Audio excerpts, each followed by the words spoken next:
সকালবেলা এরকম ফেরিওয়ালা যাচ্ছিল বাড়ির পাশ দিয়ে, তারপরে ওনাকে ডেকে আমরা এই পিঠাগুলো কিনলাম। বেশ ভালোই ছিল খেতে, একদম খারাপ না, আমার কাছে তো ভালোই লেগেছে।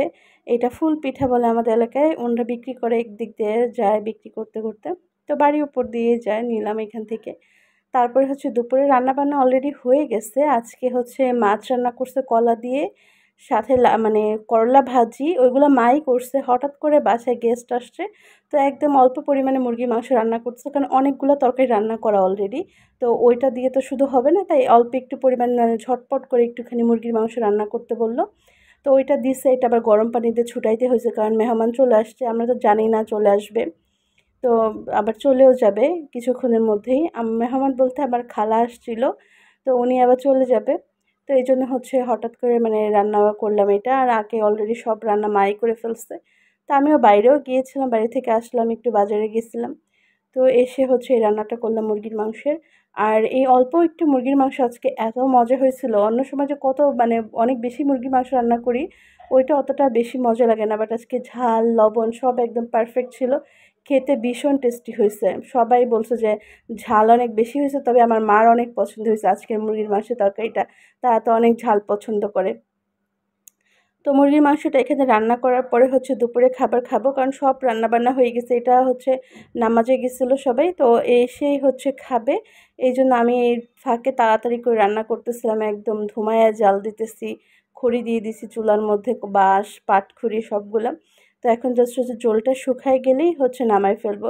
এত ঝোল তো আর রাখবো না, মুরগির মাংস তো ঝোল অত বেশি রাখলে ভালো লাগে না।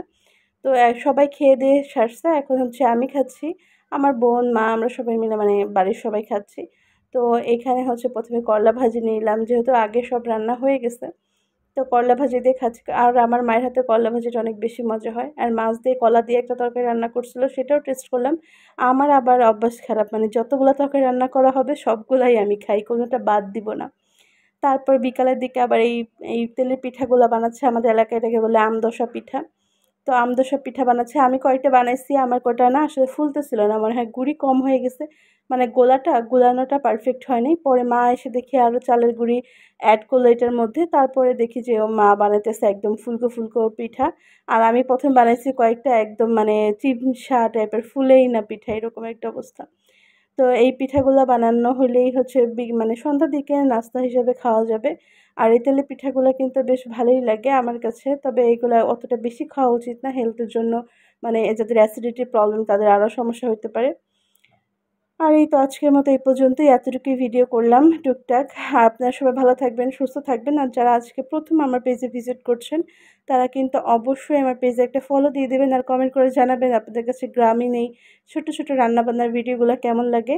আর আপনাদের কমেন্ট কিন্তু নতুন নতুন ভিডিও তৈরি করার অনেক উৎসাহ প্রদান করে। সবাই ভালো থাকবেন, সুস্থ থাকবেন, আমাদের জন্য দোয়া করবেন যেন আমরাও ভালো থাকতে পারি, সুস্থ থাকতে পারি।